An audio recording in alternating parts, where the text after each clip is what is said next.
Pemirsa, pemerintah menyatakan akan menindak tegas warga negara asing WNA di Bali yang bekerja secara ilegal.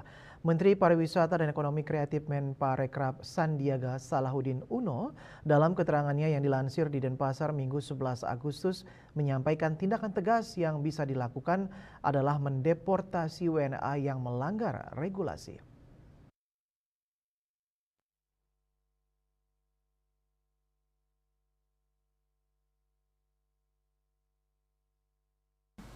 Sandiaga Uno juga menjelaskan diperlukan kolaborasi Pemda dan stakeholder terkait dalam mencegah turis asing atau WNA yang bermasalah.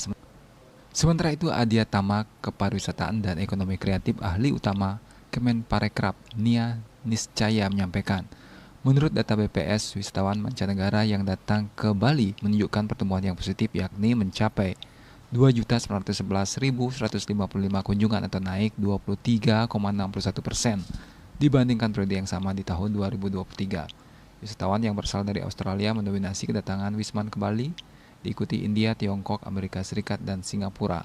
Peningkatan jumlah kunjungan Wisman ke Indonesia, khususnya Bali, patut diapresiasi, namun sejumlah isu juga mengikuti, salah satunya adanya maraknya wisatawan yang melanggar regulasi. Ia menyampaikan diperlukan pengawasan yang ketat dan mengkomunikasikan do's and don't berwisata di Indonesia.